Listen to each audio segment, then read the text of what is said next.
In the vast expanse of the Galactic Defense Alliance, where every being's existence is tracked from birth to death across 10,000 star systems, one human woman has achieved the impossible. She commands respect from alien warriors who have never heard her name, wears insignia that shouldn't exist, and carries authorization codes that bypass the most secure military installations in known space. The terrifying part isn't that she exists without documentation. It's that somehow the universe itself seems to have made room for her, as if reality bent backward to accommodate a ghost who refuses to remain dead. When Admiral Orcs of the Zenthari High Command discovers her during a routine inspection, he faces a choice that will shake the foundation of everything he believes about order, protocol, and the very nature of existence itself. Some mysteries are dangerous to solve, but this one might be impossible to ignore. What happens when the most organized civilization in the galaxy encounters a human who shouldn't exist, yet somehow belongs everywhere she goes? Admiral Orcs of the Zenthari High Command prided himself on order. In his 73 cycles of service, he had never encountered a discrepancy in military records that couldn't be explained within 3 standard rotations. The Zenthari were masters of documentation. Their crystal matrix databases containing the complete military history of every sentient being who had ever served in the Galactic Defense Alliance across 412 member species, which made the human standing before him an impossibility. "State your name and service identification," Orcs commanded, his forearms crossed in the traditional gesture of authority, while his massive frame cast a shadow across the bridge of the exploration vessel Determination.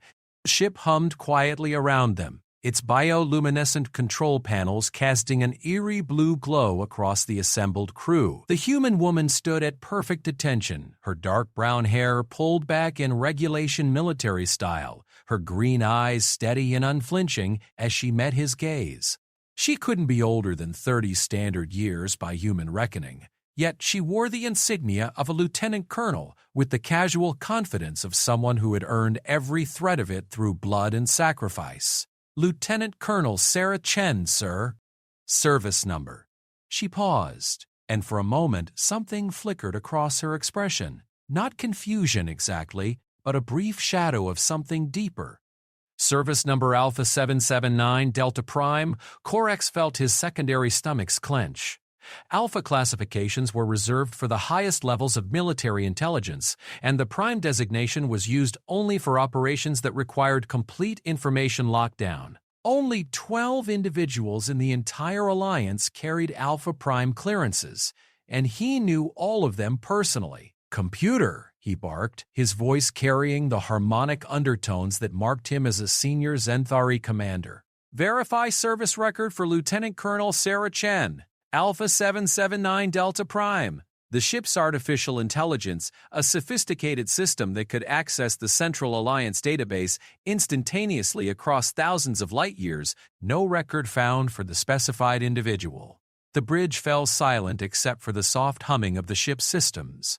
23 pairs of alien eyes turned toward the human, representing 7 different species, all of them seasoned military personnel who had seen their share of impossible situations. None had ever seen anything quite like this.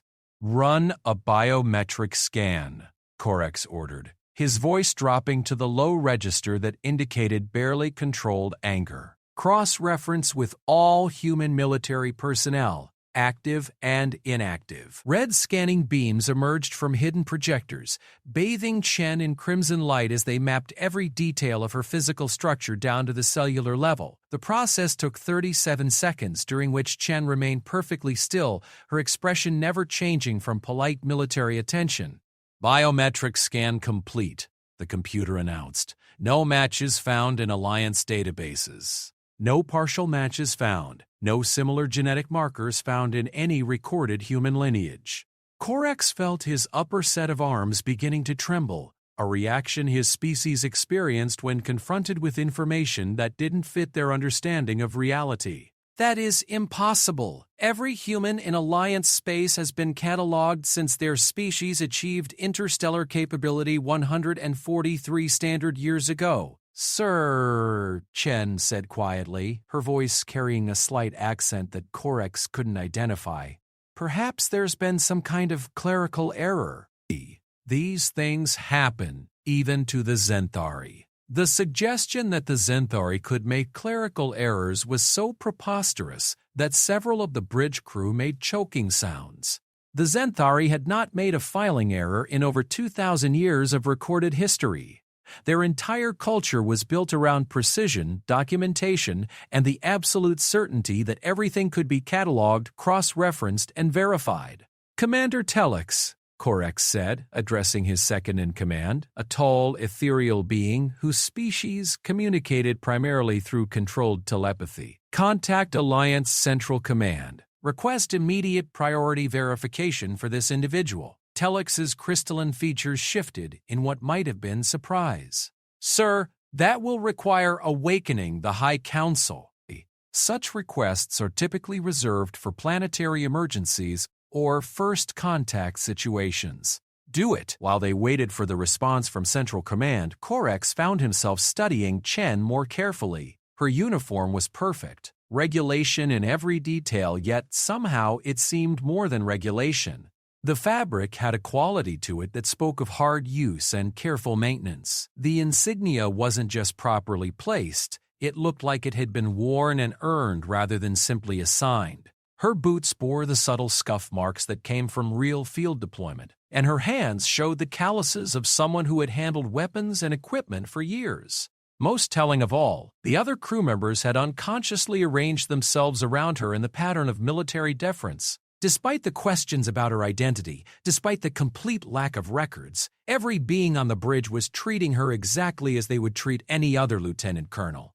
It was as if some deeper instinct recognized her authority, even when logic insisted she couldn't exist. "Tell me about your service history," Corex said, his tone slightly less hostile than before. Chen's expression remained neutral, but something in her eyes suggested she was carefully choosing her words. "I've been serving for 12 years, sir. Joined straight out of the academy. Served on 17 different vessels across 4 sectors. Participated in the Rigel border conflicts, the Arcturus rescue missions, and the deep space exploration initiatives." "Which academy?" "The academy, sir. On Luna." Corex's knowledge of human military structure was extensive. There was indeed a primary military academy on Luna, humanity's moon, but it had been destroyed during the Rigel conflicts 8 years ago. The current primary academy was located on Mars, and had been for nearly a decade. The Luna Academy was destroyed 8 years ago, he pointed out. Chen blinked once, slowly, and for just a moment her composure seemed to crack slightly. "Was it?" she asked, and there was something in her voice that made the temperature on the bridge seem to drop several degrees. "I must have misremembered."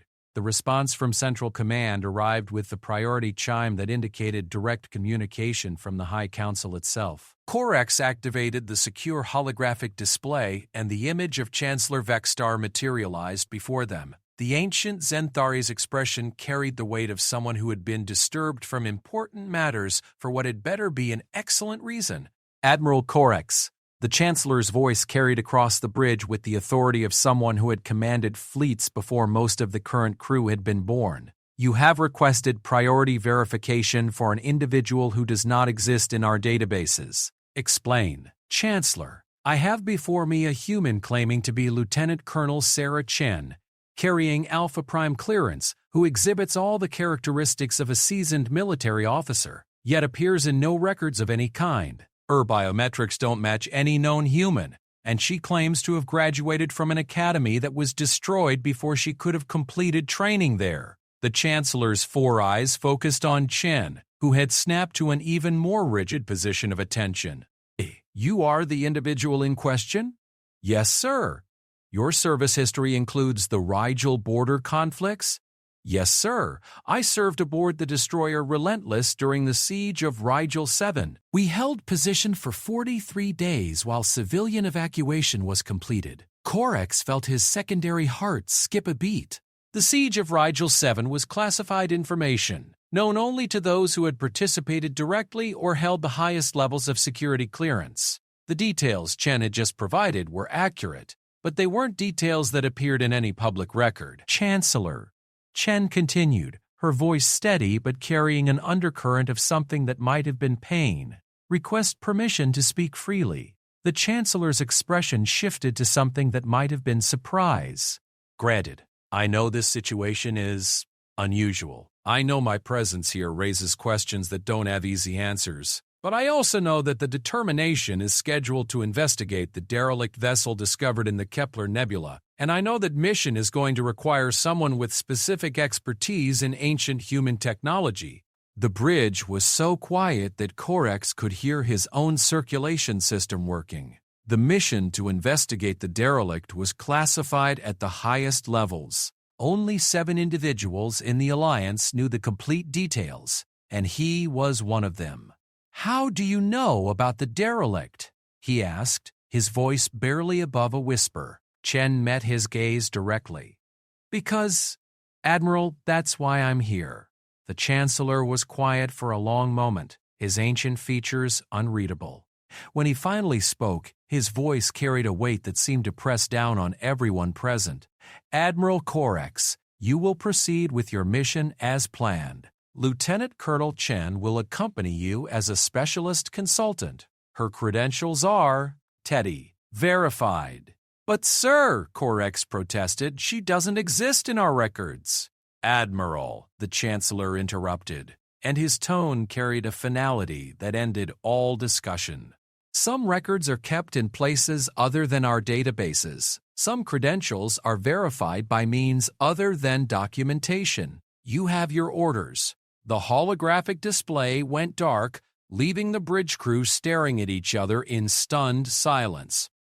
Corex found himself looking at Chen, who had relaxed slightly from her position of attention but still maintained perfect military bearing. "Lieutenant Colonel," he said finally, his voice carefully controlled, "you seem to know more about our mission than my own crew. Perhaps you would care to enlighten us about what we're likely to find in the Kepler Nebula." Chen's expression grew serious, and for a moment she looked far older than her apparent years.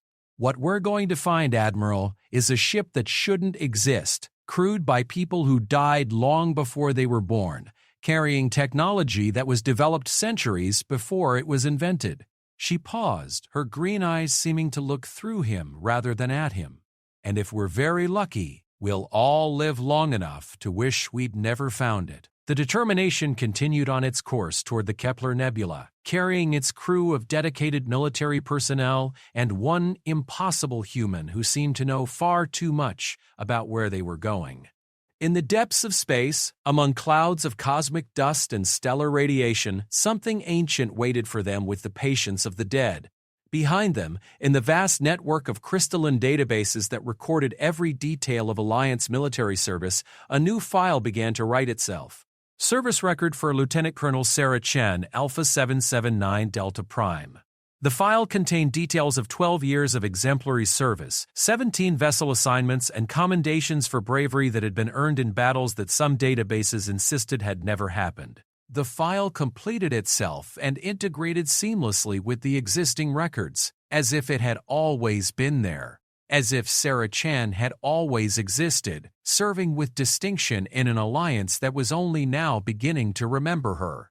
Deep in the central processing cores, error-checking subroutines that had never failed in 2,000 years of operation simply overlooked the discrepancies. They filed their reports as normal, noting no irregularities, no inconsistencies, no impossible humans who wore uniforms that fit them perfectly despite having no right to exist. After all, the records now clearly showed that Lieutenant Colonel Sarah Chen had been serving faithfully for 12 years. The records had always shown that, hadn't they? The journey to the Kepler Nebula took 6 standard days, during which Admiral Corex found himself observing Lieutenant Colonel Chen with the intensity of a scientist studying a new form of life. She moved through the ship with the easy confidence of someone who had served on dozens of similar vessels, yet she seemed to know things about the Determination that she shouldn't have been able to know. On the second day, she had casually mentioned to Engineering Chief Grolick that the port fusion coupling was running 3% above optimal efficiency, a detail that wouldn't show up on standard diagnostics for another week.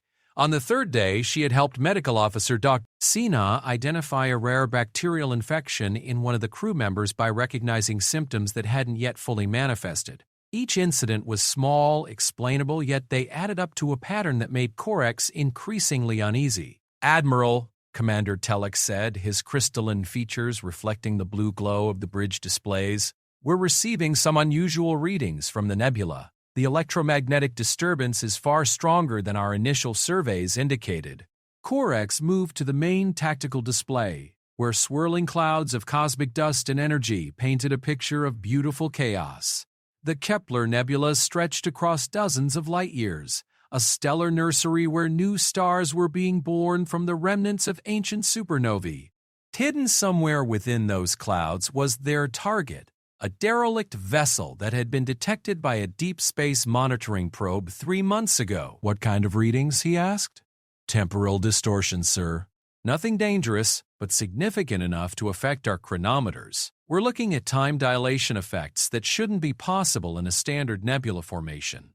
"Temporal distortions often occur around ancient technology," Chen said quietly from her position near the navigation station. She had been assigned no official duty station, yet somehow she had managed to make herself useful everywhere she went, particularly human technology from the early expansion period. Orcs turned to face her. "Explain." Chen moved to the display, her movements precise and economical. "During the first century of human space exploration, before we joined the Alliance, human scientists experimented with several technologies that were later deemed too dangerous for general use. Temporal manipulation was one of them. Most of the research was discontinued, but some of the experimental vessels were never accounted for. The official records indicate that all experimental vessels were recovered or destroyed," Telex interjected. Chen's smile was sad and knowing. "The official records indicate a lot of things, Commander. Not all of them are complete." Orcs felt that familiar tension in his upper arms again. "Are you suggesting that the Alliance records are deliberately incomplete?" "I'm suggesting that when dealing with time manipulation technology, the concept of official records becomes complicated. Some things get remembered. Some things get forgotten. Some things get remembered differently than they actually happened." Dr. Vash, the ship's chief science officer, looked up from his workstation with all 6 of his insectoid eyes focused intently on Chen.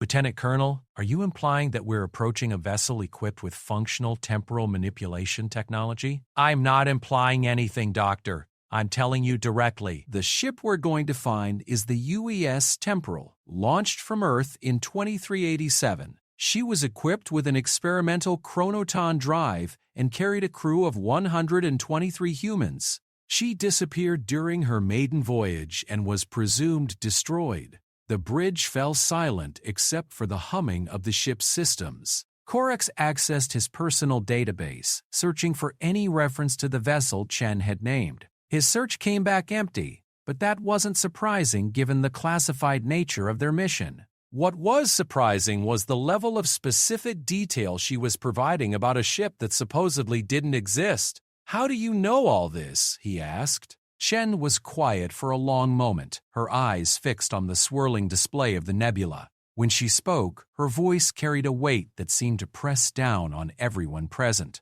"Because, Admiral, I was there when she launched." "That's impossible," Dr. Vosh protested, his translator device struggling with the harmonic complexity of his agitation. "The date you mentioned was over 600 years ago. Humans don't live that long." "No," Chen agreed quietly, "they don't." Before anyone could respond to that cryptic statement, the ship's proximity alarms began chiming. Orcs snapped his attention back to the tactical display where a new contact had appeared at the edge of their sensor range. "Contact bearing 27 Mark V, reported Tactical Officer Nexus, her voice carrying the flat precision of her cybernetic species. Configuration unknown. Mass approximately 15,000 tons. No energy readings. No response to hails." "That's her," Chen said with absolute certainty. "That's the Temporal." The main view screen shifted to show their destination, a ship unlike anything in the current Alliance fleet.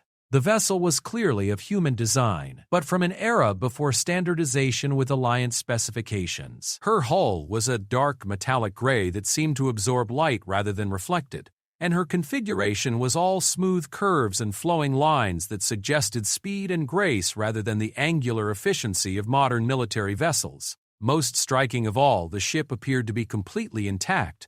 After 600 years drifting in space, there should have been signs of micrometeorite damage, radiation scarring, or system degradation. Instead, the temporal looked as if she had been launched yesterday. "Admiral," Nexus reported, her voice carrying a note of confusion that was unusual for her species, "I'm reading atmospheric containment within the vessel. Life support appears to be functioning normally.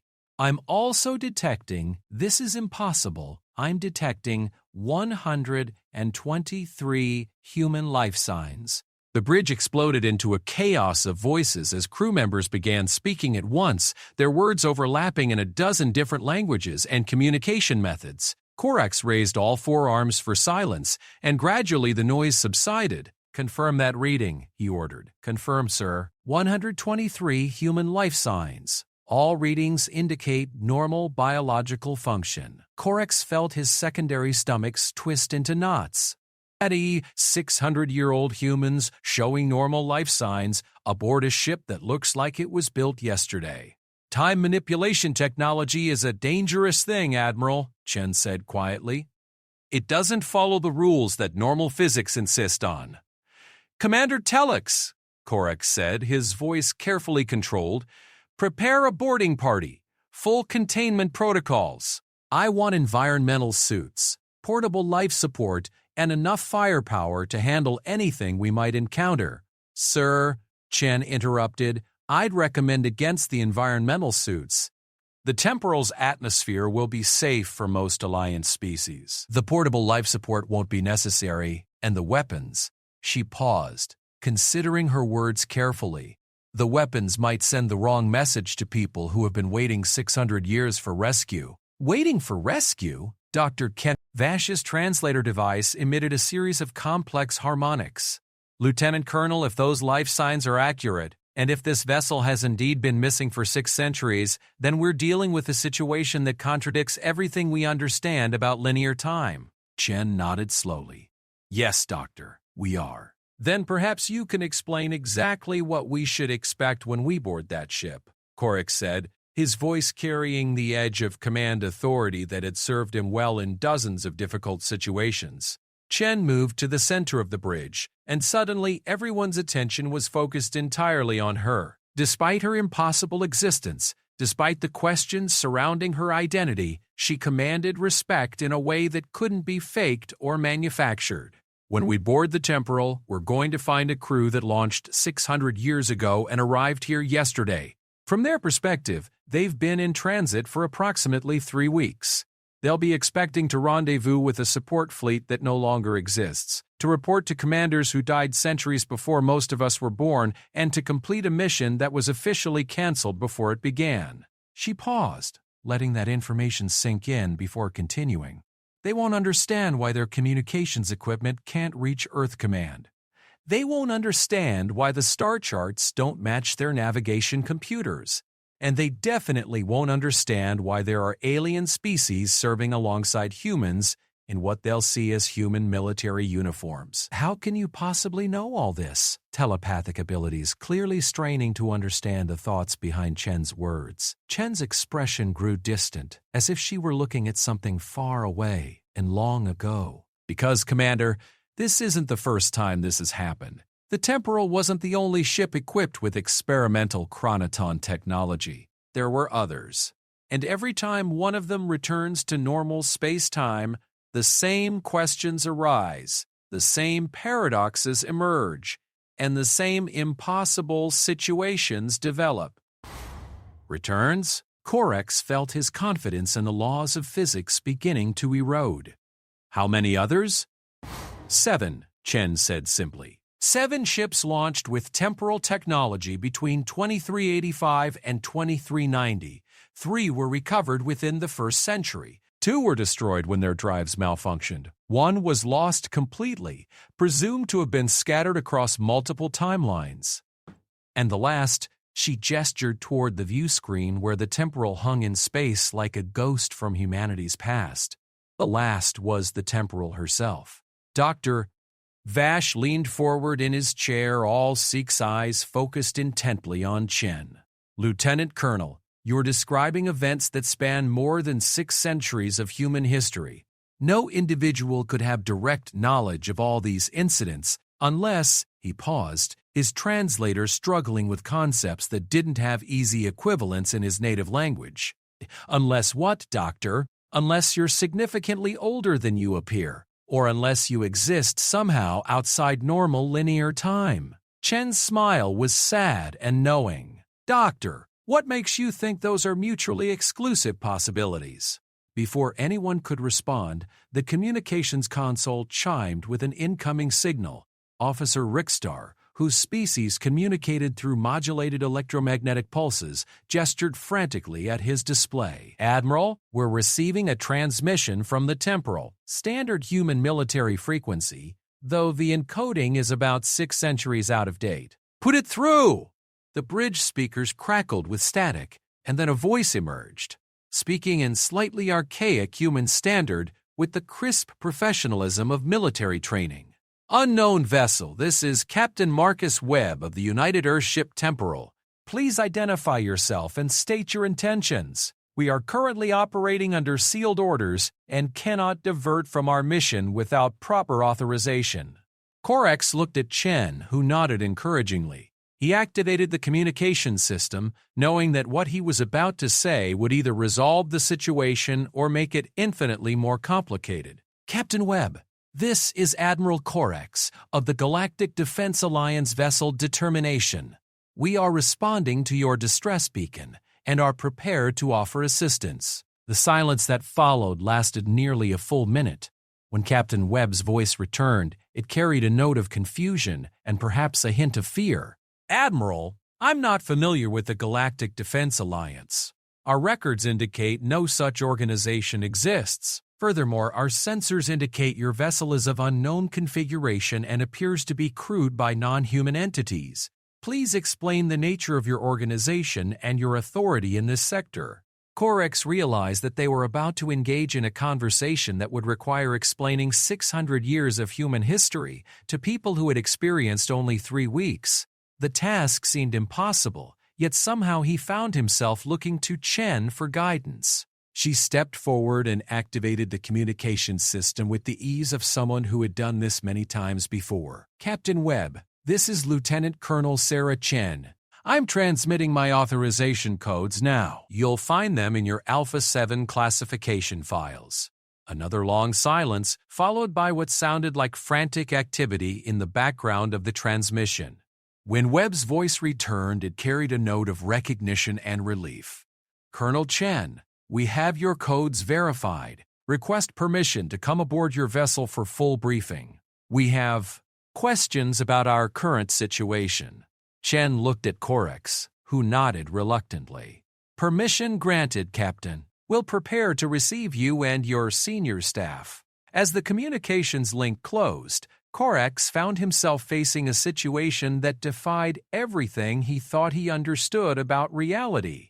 He was about to host a meeting between crew members from 600 years ago and the modern alliance, facilitated by a woman who shouldn't exist but who somehow carried authorization codes that were apparently valid across centuries. Lieutenant Colonel, he said quietly, when Captain Webb and his people board this ship, they're going to want explanations. They're going to want to understand what happened to them, where they are, and why the universe seems to have changed around them while they experienced only a few weeks of subjective time. Chen nodded slowly. Yes, Admiral, they will. And you're going to provide those explanations? I'm going to try. But Admiral, there are some questions that don't have easy answers.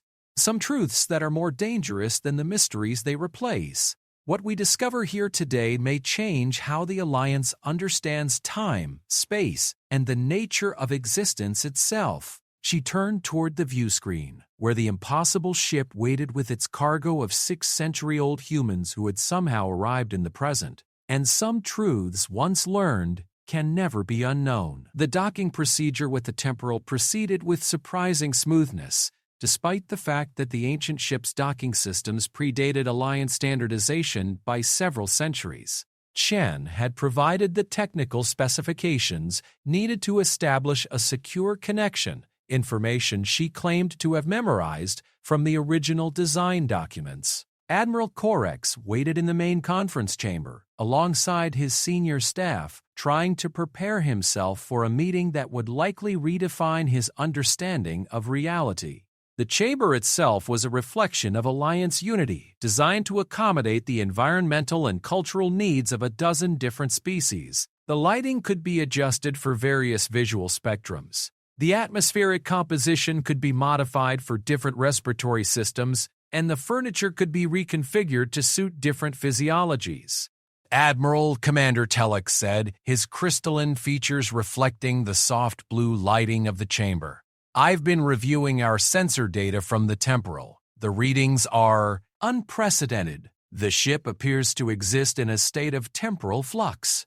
Parts of it register as 600 years old, while other sections appear to be only weeks old. It's as if different portions of the vessel are existing in different time streams simultaneously. Dr. Vash adjusted his position at the table, his insectoid features clicking with nervous energy. More troubling still, our chronometer readings become unstable whenever we attempt to scan the ship directly. It's as if the temporal is somehow affecting the flow of time in the immediate area. Korex nodded grimly. And our guest, Lieutenant Colonel Chen. Has anyone been able to explain her existence? Dr. Sina, the ship's chief medical officer, spoke up from across the table. Her species communicated primarily through color changes in their skin, but she had learned to use the standard translation matrix for multi-species environments.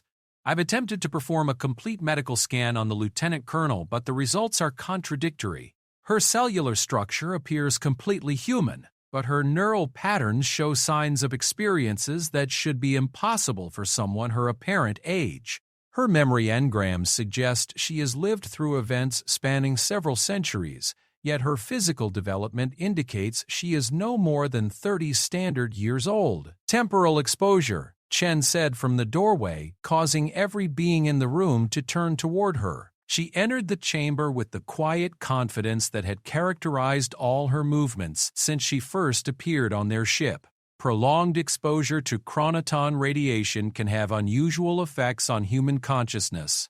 The body remains anchored in one time stream, but the mind can experience multiple timelines simultaneously. She took a seat at the table without being invited, another small gesture that somehow felt completely natural despite its presumption. Dr. Sina, your scans are accurate. I am 30 years old, and I have also lived for over 600 years. Both statements are true from different perspectives. That's impossible, Dr. Dirty. Vash protested, his translator device struggling with the harmonic complexity of his agitation. Doctor, Chen replied calmly, we're about to meet with people who launched 600 years ago and arrived here 3 weeks ago. I would suggest that our definitions of impossible may need some adjustment. Before anyone could respond, the chamber's doors opened and Captain Marcus Webb entered, followed by 5 members of his senior staff. The humans from the temporal were immediately recognizable as military personnel, despite their archaic uniforms and equipment. They moved with the disciplined precision of experienced officers, yet their expressions carried the unmistakable tension of people confronting something far beyond their understanding. Teddy. Captain Webb was a man in his 40s, tall and lean, with graying hair and the kind of steady gaze that came from years of command responsibility. His uniform was a dark blue that predated the current Alliance color scheme by several centuries, and his insignia was unlike anything in the current military structure. Admiral Korex, he said, extending his hand in the traditional human greeting gesture. Captain Marcus Webb, commanding officer of the United Earth Ship Temporal. I appreciate your willingness to meet with us, though I confess our situation has become unusual. Corex accepted the handshake, noting that Webb's grip was firm and steady despite the obvious stress of the situation. "Captain, please introduce your staff and then we can begin to address your questions." Webb gestured to his officers in turn. "Commander Elena Vasquez, my executive officer. Lieutenant Commander James Park, Chief Engineering Officer. Lieutenant Commander Sarah Martinez, Tactical Officer. Chief Medical Officer Dr. Robert Zhang. And Chief Science Officer Dr. Lisa Thompson." Each officer nodded in acknowledgement as they were introduced, but Corex could see the barely controlled tension in their movements. They were trying to maintain military professionalism while confronting a situation that challenged everything they thought they understood about reality. "Please be seated," Corex said, gesturing to the chairs that had been configured for human physiology. "I believe we have much to discuss." As the temporal officers settled into their seats, Dr. Thompson spoke up, her voice carrying the careful precision of a scientist trying to make sense of impossible data. "Admiral, our sensors indicate that your vessel is approximately 1,500 meters in length and appears to be constructed from materials we don't recognize. Furthermore, our analysis suggests that your crew consists of multiple species that don't appear in any of our databases. Could you help us understand exactly what we're dealing with?" Chan leaned forward slightly, drawing the attention of the temporal officers.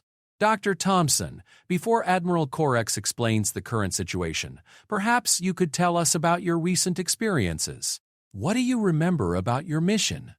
Dr. Thompson looked to Captain Webb, who nodded encouragingly.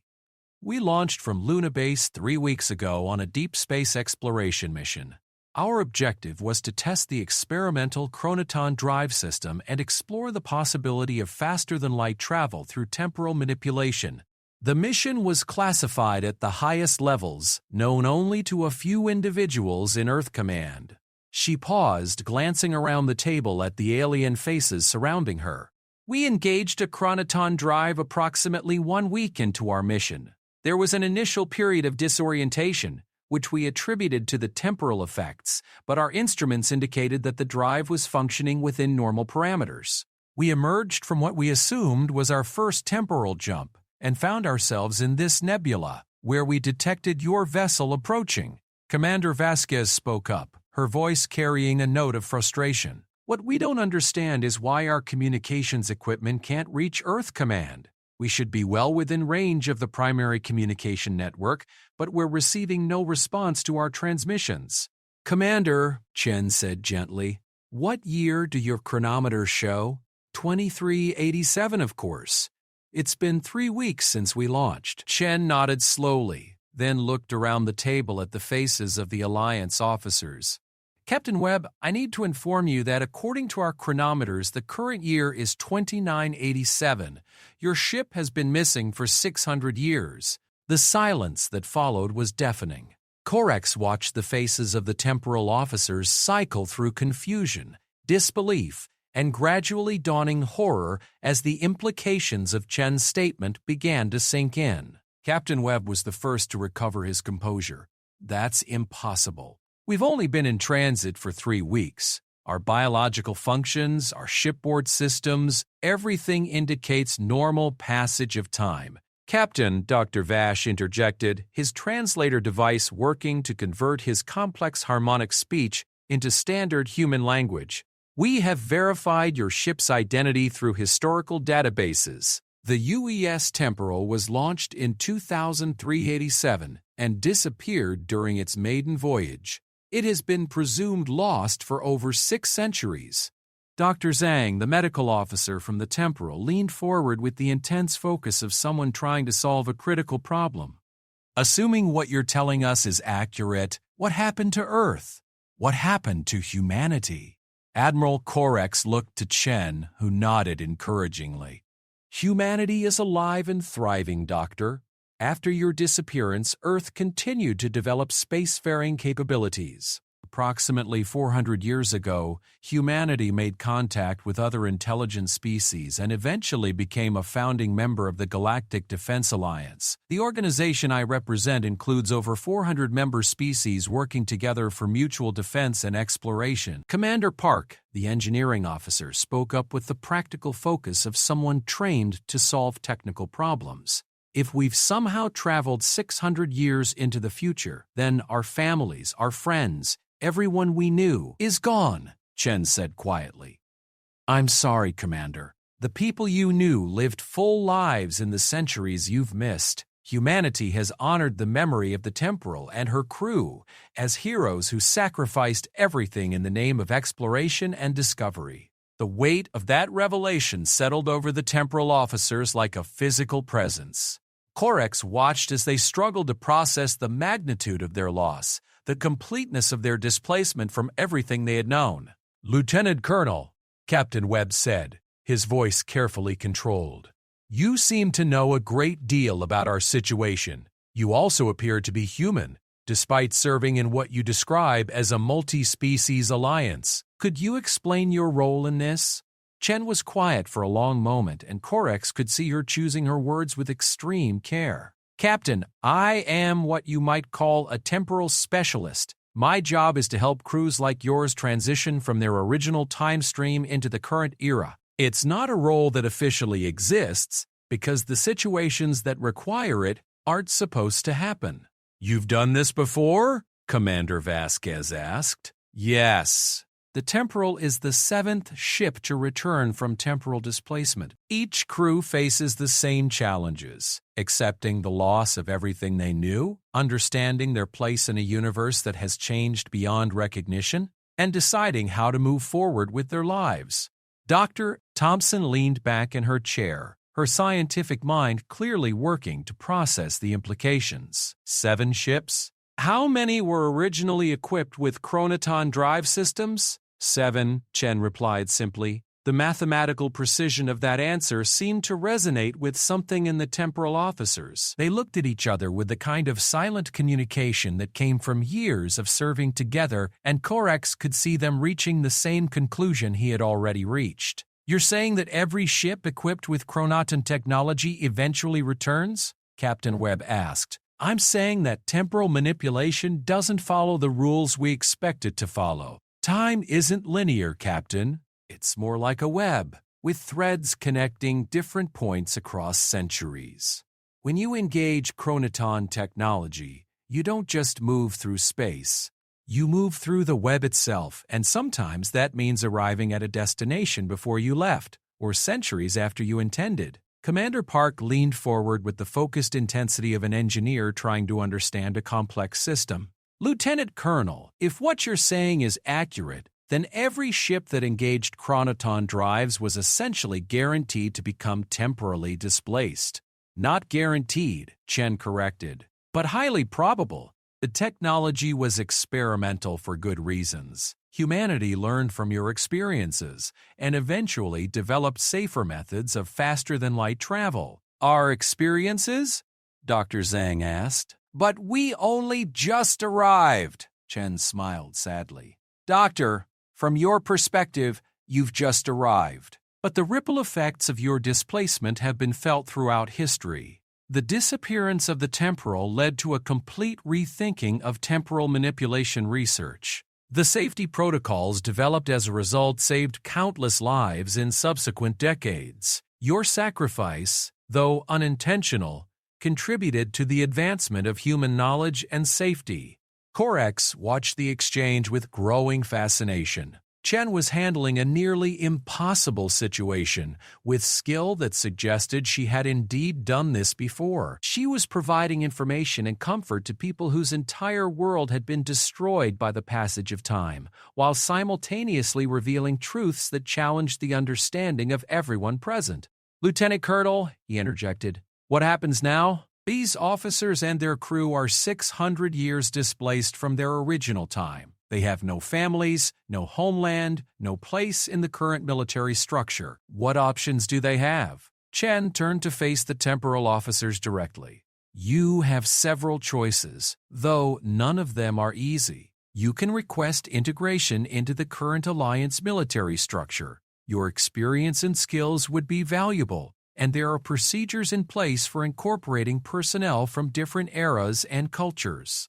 She paused, letting that option sink in before continuing. You can request civilian status and attempt to build new lives in the current era. The Alliance provides support for temporal refugees, and there are communities throughout known space that could offer you a place to start over. Or, Captain Webb asked, clearly sensing that there were other options. Chen's expression grew serious, and when she spoke, her voice carried a weight that seemed to press down on everyone in the room. Or you can choose to return to your original time stream. The silence that followed was broken only by the humming of the ship's systems. Dr. Thompson was the first to speak, her voice barely above a whisper. "Is that possible?" "Yes," Chen replied. "But it requires you to understand that returning to your original time will mean completing your original mission, knowing everything you now know about its consequences. You would arrive back in 2387 with full knowledge of the future, but bound by temporal mechanics that would prevent you from changing the course of events." Captain Webb leaned back in his chair, his expression reflecting the weight of an impossible decision. "You're asking us to choose between staying in a future where we don't belong or returning to a past where we're destined to repeat the same tragic events." "No, Captain. I'm asking you to choose between accepting your current situation or taking responsibility for events that haven't happened yet but that you've already lived through." She stood up from the table, her movement drawing every eye in the room. "But before you make that choice, there's something else you need to understand. Something about the nature of temporal displacement that changes everything." The atmosphere in the room seemed to shift, as if the very air had become charged with possibility and danger. "What is it?" Admiral Corax asked, though something deep in his mind suggested he might not want to hear the answer. Chen looked around the table at the faces of beings from multiple species and multiple time periods, all united by the discovery of something that challenged their understanding of reality itself. "You're not the only ones who have been displaced. And temporal manipulation technology wasn't abandoned because it was dangerous to the people who used it." She paused, her green eyes reflecting something that might have been fear. "It was abandoned because it's dangerous to everyone who comes after." The conference chamber fell silent except for the steady humming of the Determination's life support systems. Admiral Corax felt his secondary stomachs clench as the implications of Chen's statement began to register. Around the table, officers from 2 different eras and multiple species stared at the human woman who had just suggested that temporal manipulation technology posed a threat to the entire universe. "Explain," Captain Webb said, his voice carrying the steady authority of someone accustomed to command decisions in crisis situations.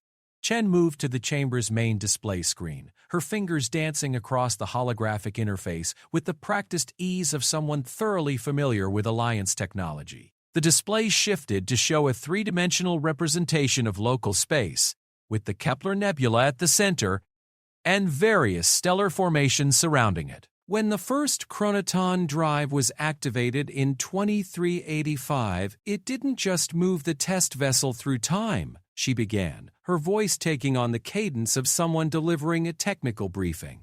"It created what temporal theorists call a causal wake, a disruption in the normal flow of space-time that propagates outward from the point of activation." She manipulated the display, showing expanding waves of energy radiating outward from a central point. Each subsequent activation of chronoton technology increased the magnitude of these disruptions. By the time the 7th ship, the Temporal, engaged its drive system, the accumulated effect had created what we now call a temporal cascade.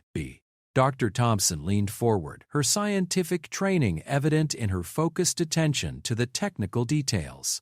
"Are you suggesting that our use of the chronoton drive had effects beyond our immediate displacement?" "I'm not suggesting it, Doctor. I'm stating it as fact." Chen adjusted the display again, showing timeline representations that branched and converged in patterns that hurt to look at directly. The temporal cascade created ripple effects throughout local space. Events that should have happened in sequence began occurring simultaneously. Cause and effect relationships became unstable. Past, present, and future began to blur together. Commander Telex, whose telepathic abilities made him sensitive to temporal distortions, spoke up with obvious distress. Lieutenant Colonel, are you indicating that the temporal manipulation experiments conducted by humanity 6 centuries ago are affecting current space-time stability? Not just affecting it, Commander, they're destabilizing it completely. Chen turned away from the display to face the assembled officers. What you're all experiencing right now, the impossible readings, the contradictory data, the sense that reality itself isn't quite stable. Admiral Orcs felt his worldview shifting in ways that made him deeply uncomfortable. You're saying that the universe is becoming unstable because of experiments conducted 600 years ago? I'm saying that time isn't linear, Admiral. When you create disruptions in one era, those disruptions propagate both forward and backward through the timeline. The temporal cascade initiated by the chronoton drive experiments has been building for 6 centuries of objective time, but it's also been building retroactively through all of history. Dr. Vosh's translator struggled with harmonic patterns that indicated extreme distress. The philosophical implications are staggering. If temporal disruptions can propagate backward through time, then the stability of our current reality is dependent on events that may or may not have occurred in our past. Chen nodded grimly. Now you're beginning to understand the scope of the problem. Every time one of the display ships returns to normal space-time, it adds to the cascade effect. The universe is quite literally being torn apart by paradoxes. Captain Webb stood up, his expression reflecting the weight of someone who had just learned that his crew's experimental mission had cosmic implications. Lieutenant Colonel, if what you're saying is accurate, then our very presence here is making the situation worse. Yes and no, Captain. Your presence here is a symptom of the cascade, not a cause.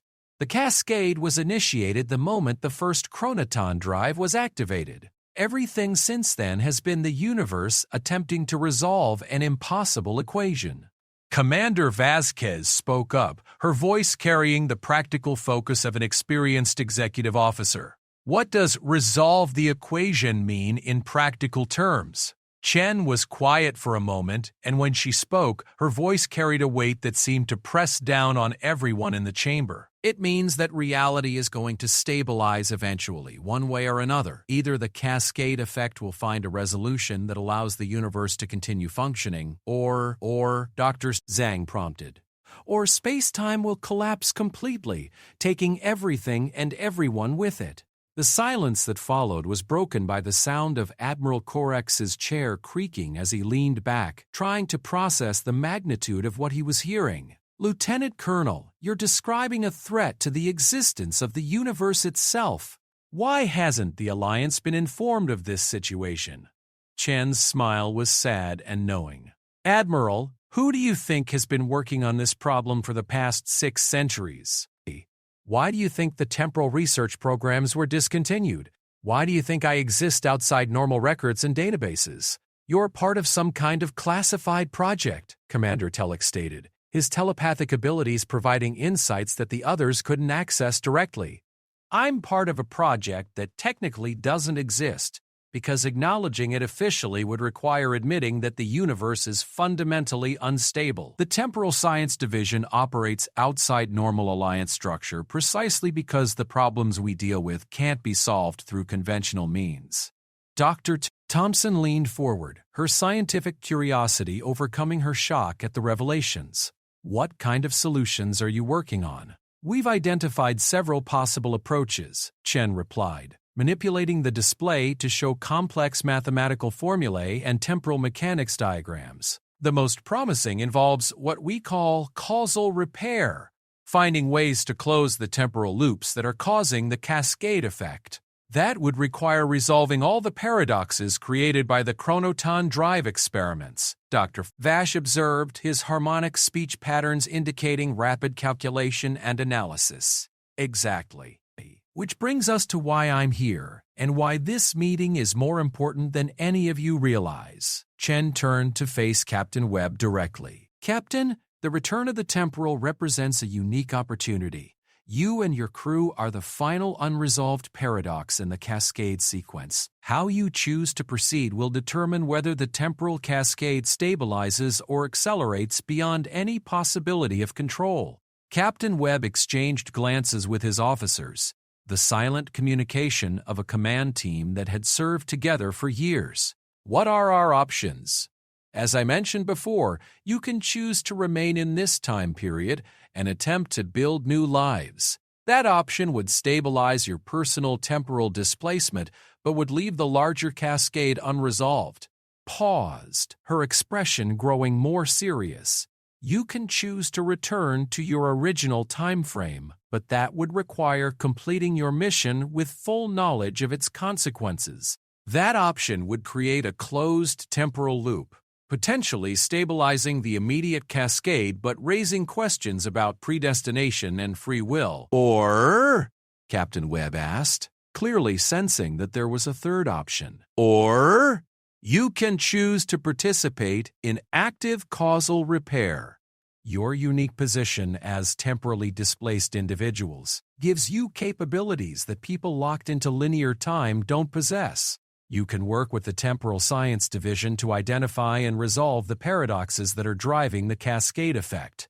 Admiral Orcs leaned forward, his command instincts engaging despite the cosmic scope of the situation. What would that entail? It would require using the temporal's chronoton drive system as a platform for targeted temporal interventions. Instead of random displacement, you would make carefully calculated jumps to specific points in the timeline where cascade effects can be minimized or eliminated. Commander Park, the engineering officer, spoke up with the focused attention of someone analyzing a technical challenge. That would require precise control over chronoton technology. Based on what you've told us about the experimental nature of our systems, I'm not sure that level of precision is possible. Chen smiled, and for the first time since they had met her, the expression seemed genuinely hopeful. Commander, your systems are 600 years old, but they're also 600 years tested. The cascade effects have been refining and stabilizing your chronoton drive throughout your displacement. The temporal now possesses the most advanced temporal manipulation technology in known space. Dr. Thompson's eyes widened as the implications registered. You're saying that our displacement has actually improved our technological capabilities? I'm saying that the universe has been teaching your ship how to navigate temporal mechanics through direct experience. The temporal isn't just a vessel anymore, Captain Webb. It's a tool that could potentially save reality itself. The weight of that responsibility seemed to settle over the temporal officers like a physical presence. Corex watched as they struggled with the magnitude of what was being asked of them. Lieutenant Colonel, Captain Webb said finally, if we agree to participate in this causal repair project, what guarantee do we have that our actions won't make the situation worse? None, Chen replied honestly. Every intervention carries the risk of creating new paradoxes, but the alternative is allowing the cascade to continue building until space-time collapses completely. How long do we have to make this decision? Commander Vasquez asked. Chen looked at the chronometer display, her expression growing tense. Based on our calculations, the temporal cascade will reach critical instability within the next 72 hours. After that point, no intervention will be possible. Admiral Corex felt the weight of cosmic responsibility settling on his shoulders. Lieutenant Colonel, what about the rest of us? What role does the Alliance play in this situation? The Alliance serves as a stabilizing factor, Admiral. Your multi-species cooperation and advanced technology provide a foundation for the kind of complex operations that causal repair requires. Without Alliance support, the Temporal Science Division couldn't function. She turned back to Captain Webb and his officers. But the choice ultimately belongs to you and your crew, Captain. You're the ones who would be risking everything on the possibility that we can repair 6 centuries of temporal damage. Captain Webb stood up, his posture reflecting the weight of command responsibility. I need to consult with my crew. This isn't a decision I can make unilaterally. Of course. But Captain, remember that time is a factor in more ways than one. The longer the temporal remains in normal space-time, the more stress it places on local space-time stability. As the temporal officers prepared to return to their ship for deliberation, Dr. Thompson turned back to Chen with one final question. Lieutenant Colonel, you've told us about the 7 ships equipped with chronoton technology. 6 have returned, including us. What happened to the 7th? Chen's expression grew distant, and when she spoke, her voice carried a note of sadness that touched everyone present. The 7th ship made a different choice. Instead of accepting displacement or returning to their original time, they chose to pursue their own solution to the temporal cascade problem. What kind of solution? They decided to prevent the cascade from ever starting by eliminating the source of the problem. They're trying to stop the chronoton drive experiments from happening in the first place, Captain Webb realized, his voice reflecting horror at the implications. Yes. And if they succeed, it will create a paradox that will unravel everything that has happened since 2385, including the formation of the Alliance, first contact with alien species, and the development of the technology that makes our current conversation possible. Chen looked around the table at the faces of beings from multiple species and time periods, all united by the discovery of a threat that challenged the existence of reality itself. So you see, Captain, the choice you're facing isn't just about your crew's future. It's about the future of everything that exists. The chamber fell silent as the full magnitude of the situation settled over everyone present. They were facing a crisis that spanned centuries and threatened the very fabric of existence, and the resolution would depend on the decisions made by people who had been displaced from their own time. Outside the viewports, stars wheeled in their ancient patterns, apparently unchanged by the cosmic drama unfolding within the small conference chamber. But for those who knew what to look for, there were signs that reality itself was becoming unstable, that the universe was holding together through increasingly desperate measures. And somewhere in the vastness of space and time, other displaced humans were working toward their own solution to the temporal cascade, a solution that would prevent the crisis from ever occurring by erasing the events that led to their own existence. The paradox was complete, and the universe was running out of ways to resolve it. Captain Webb and his officers returned to their ship for 6 hours of deliberation, leaving Admiral Orcs and his crew in a state of suspended tension. The Determination maintained position alongside the Temporal, while both vessels drifted through the swirling cosmic dust of the Kepler Nebula, 2 impossibly small points of consciousness in a universe that was slowly tearing itself apart. Lieutenant Colonel Chen had remained aboard the Alliance vessel, spending the time in deep conversation with Dr. Vash and Dr. T. Drift, Sina about the technical aspects of temporal cascade theory. The discussions were conducted in mathematical languages that transcended species barriers, complex equations that described the fundamental relationships between cause, effect, and the passage of time itself. Admiral Commander Telix reported, his crystalline features reflecting the blue glow of the bridge displays, "We're receiving a transmission from the temporal. Captain Webb requests permission to return for final discussion." Orcs nodded, though his mind was focused on implications that stretched far beyond standard military protocol. Granted. Have them escorted to Conference Chamber 1. 20 minutes later, the senior officers from both vessels were once again seated around the conference table, but this time the atmosphere was different. The temporal officers carried themselves with the weight of people who had made a decision that would affect the fate of the universe, while the Alliance officers prepared to learn whether reality would survive the next few days. Captain Webb began without preamble. "We've reached a decision. My crew and I have voted unanimously to participate in the causal repair project." Admiral Korax felt a mixture of relief and terror wash over him. Relief that they wouldn't be abandoning the universe to temporal collapse. Terror at the magnitude of what they were about to attempt. "Captain," Chen said quietly, "you understand the risks? There's no guarantee that temporal intervention will succeed. And every action you take will create ripple effects that could propagate across centuries. Lieutenant Colonel, with respect, we've had 6 hours to consider our situation.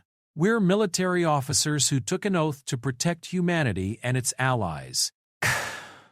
The scope of that protection has just expanded beyond anything we imagined, but the principle remains the same. Commander Vasquez leaned forward, her expression reflecting the focused determination of someone committed to a difficult course of action. We also understand that we have capabilities that no one else possesses. The temporal's chronoton drive system has been modified by 6 centuries of cascade exposure. If there's a chance to save the universe, we're in the best position to make the attempt. Dr. Wordle. Thompson added her scientific perspective to the decision. From a purely logical standpoint, the alternatives are unacceptable. Remaining in this time period condemns the universe to eventual collapse. Returning to our original time frame creates a closed loop that might stabilize our immediate situation but doesn't address the larger cascade problem. And the third option, Captain Webb continued, active causal repair at least offers the possibility of a solution that preserves both temporal stability and the continued existence of reality. Chen nodded slowly, her expression reflecting both respect for their decision and concern for what lay ahead. Then we proceed with Operation Chronos Reset. Dr. Vash, have you completed the temporal mechanics calculations? The Alliance Science Officer's harmonic speech patterns indicated complex mathematical processing. The calculations are complete but troubling. The cascade effect has created 17 distinct paradox nodes throughout the timeline. Each node represents a point where cause and effect relationships have become unstable. He manipulated the conference room's display system, showing a 3-dimensional map of spacetime with pulsing red indicators scattered throughout. Resolving the cascade will require targeted interventions at each node, carefully timed to minimize disruption to causally dependent events. In simple terms, Commander Park asked, you'll need to make 17 separate temporal jumps, each one precisely calculated to repair specific paradoxes without creating new ones. The margin for error is essentially 0. Zhang, the medical officer from the temporal, studied the display with obvious concern. What are the physiological effects of repeated temporal displacement? Our crew has already experienced one major chronoton exposure. Dr. Sina responded, her skin patterns shifting to convey complex medical information. Based on Lieutenant Colonel Chen's example, repeated temporal exposure appears to create a form of consciousness expansion. Subjects retain memories and experiences from multiple timelines simultaneously. The process is not without risks, Chen added, her voice carrying the weight of personal experience. Extended temporal displacement can lead to what we call chronosis, a condition where the subject loses the ability to distinguish between different timelines. In severe cases, individuals can become trapped in recursive memory loops, experiencing the same events endlessly across multiple temporal threads. Has this happened to you? Captain Webb asked, his tone reflecting genuine concern for someone who would become both their guide and their partner in an impossible mission. Chen was quiet for a moment, her expression distant. I exist simultaneously in 17 different timelines, Captain. I remember my childhood in 2967, my military training in 2103, my death in 2445, and my birth in 2957. All of these experiences are equally real to me, equally present in my consciousness. The implications of that statement settled over the conference room like a cold wind. Admiral Corex realized that he was looking at someone who had sacrificed her sanity, her linear existence, her very concept of personal identity, in service of saving the universe from temporal collapse. How do you function, Doctor? Thompson asked, her scientific curiosity overcoming her horror at Chen's situation. Practice, Chen replied simply, and the knowledge that the alternative is the end of everything that has ever existed or ever will exist.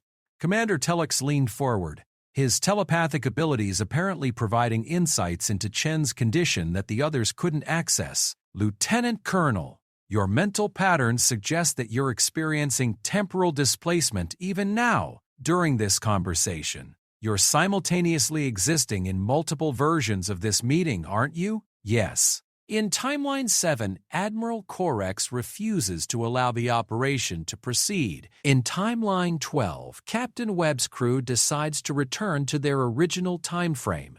In Timeline 4, the Temporal's chronoton drive suffers a catastrophic failure that destroys both our vessels. She looked around the table at the faces of beings from multiple species and time periods.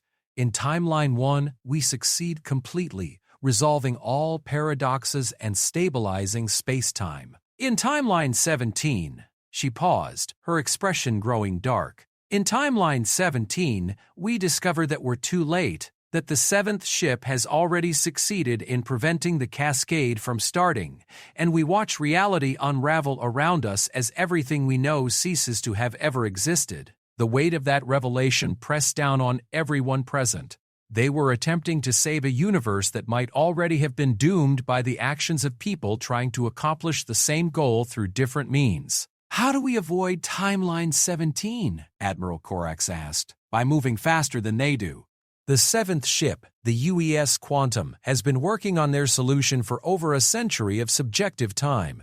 They've identified the exact moment when the first chronoton drive was activated, and they're planning to prevent it from happening. Dr. Vash's harmonics indicated rapid calculation. A paradox of prevention would indeed eliminate the cascade, but it would also eliminate all causal consequences of the cascade, including the development of temporal science, the formation of the alliance, and the evolution of interspecies cooperation. Billions of sentient beings across 400 species would cease to have ever existed, Chen confirmed. Their solution saves the universe by ensuring that most of the life forms in it never develop in the first place. Captain Webb stood up, his expression reflecting the weight of ultimate responsibility. Then we proceed with Chronos Reset immediately. What are our first targets? Chen manipulated the display, highlighting the nearest paradox node. Paradox node Alpha is located in the Sol system, approximately 400 years in the past. The node was created when the chronoton experiments began generating temporal echoes that propagated backward through human history. What kind of intervention is required? Commander Vasquez asked. Precision chronoton pulse, delivered at exactly the right moment to neutralize the echo without affecting the causal chain that led to the original experiments. It's delicate work, too much energy and we prevent the experiments from happening. Too little and the echo continues to propagate. Lieutenant Commander Martinez, the tactical officer from the Temporal, studied the technical specifications that were appearing on the display. How do we target such a precise intervention? Our chronoton systems were designed for exploration, not for surgical temporal manipulation. That's where Alliance technology becomes crucial, Chen replied, gesturing toward the assembled officers. The Determination's quantum processing systems can provide the computational precision needed for temporal targeting, while the Temporal's chronoton drive provides the power and dimensional access required for actual intervention. Vash's harmonic patterns indicated surprise and approval, a hybrid approach, combining technologies from different eras and civilizations. The mathematical elegance is remarkable. The risk is also remarkable, Dr. Steph. Thompson pointed out, we're talking about modifying technologies that were never designed to work together for purposes that neither was intended to serve. Admiral Corex found himself facing the kind of command decision that would define not just his career, but the fate of existence itself. How long do we have before the quantum completes their prevention paradox? Based on temporal resonance patterns, approximately 68 hours, Chen replied. They're very close to achieving their goal. Then we begin immediately. Commander Telex, coordinate with the Temporal's engineering team to establish the technological interface. Dr. Professor Grayson Noddy, Dr. Stry. Vash, prepare the quantum processing arrays for temporal calculation. All department heads. Prepare for extended operations under combat conditions. As the assembled officers began dispersing to their various tasks, Chen approached Admiral Corex with a final piece of information. "Admiral, there's something else you need to understand about this operation. Success will require more than technical precision and careful timing. It will require a level of cooperation between species that goes beyond anything the Alliance has attempted before." Explain. Temporal mechanics are influenced by consciousness as well as physics. When we attempt to repair the paradox nodes, we'll need conscious observers from multiple species to anchor the changes in reality. Each species perceives time differently, and those different perspectives will be necessary to ensure that our interventions stabilize properly. Corex nodded, though he wasn't sure he completely understood the implications. "We'll coordinate with all department heads to ensure full species representation during the operation." "And Admiral," Chen added, her voice carrying a note of warning, "once we begin the temporal interventions, there's no way to stop the process. Either we complete all 17 repairs successfully, or we create a cascade failure that will make the original problem look trivial by comparison." "Understood." "Are you prepared for the possibility that this operation could result in your own erasure from the timeline?" Chen's smile was sad and knowing. "Admiral, I've been erased from the timeline 16 different times.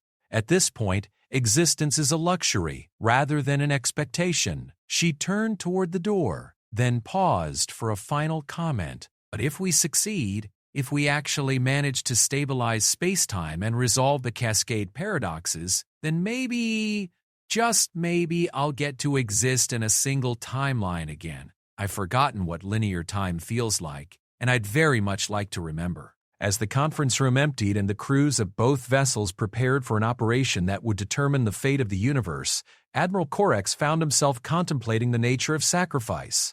The humans of the temporal had sacrificed their own time period to save reality. Lieutenant Colonel Chen had sacrificed her sanity and her linear existence to guide others through the maze of temporal paradoxes. Now all of them were preparing to risk everything on the possibility that 17 precise interventions across multiple timelines could repair damage that had been building for 6 centuries. Outside the viewports of both vessels, the Kepler Nebula continued its ancient dance of creation and destruction, stars being born from the remnants of those that had died billions of years before. It was a reminder that the universe was both fragile and resilient, capable of both magnificent creation and total annihilation. In 18 hours, they would learn which of those possibilities would define the future, or whether there would be a future at all.